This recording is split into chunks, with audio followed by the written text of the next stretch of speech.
இவருக்கு நான் ஒரு gift கொடுக்கலான்னு நினைக்கிறேன். எப்போவுமே gift கொடுக்கும்போது ராப்பர்லாம் சுற்றி அழகாக கொடுத்துருக்கலாம். என்ன இருக்குன்னு ஒன்றால் ஒரு எக்ஸ்பெக்டேஷன் என்ன இருக்கலாம், வாட்டர் பாட்டிலாக இருக்குன்னு நினைக்கிறேன். ஒரு வாட்டர் பாட்டில், அவருடைய தாகத்தை தீர்க்கிற வாட்டர் பாட்டிலாக இருக்குன்னு நினைக்கிறார். வெளியில் நல்லா ரேப்பர்லாம் சுற்றி அழகாக இருக்கு. உனக்கு அந்த கிஃப்ட்டை நான் பண்ணுறேன், எல்லாருக்கும் முன்னாடி தயவு செய்து நீ பிரித்து அந்த வாட்டர் பாட்டில் எடுத்து நீ தண்ணி குடிக்கணும்னு ஆசைப்பட்றேன். உன்னுடைய தாகத்தை அது தீர்க்கும் நான் நினைக்கிறேன். அநேகருக்கு நீ பிரயோஜனப்படுவேன்னு நினைக்கிறேன். இந்த வாட்டர் பாட்டில் உன் காலமெல்லாம் உனக்கு உதவியாக இருக்குன்னு நான் நினைக்கிறேன்.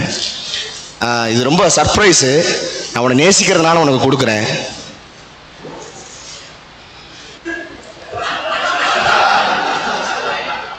வெளியில சர்ப்ரைஸான லைஃப், ஆனா உள்ளுக்குள்ள பாய்சன். உண்மையா இல்லையா, யதார்த்தமா இல்லையா?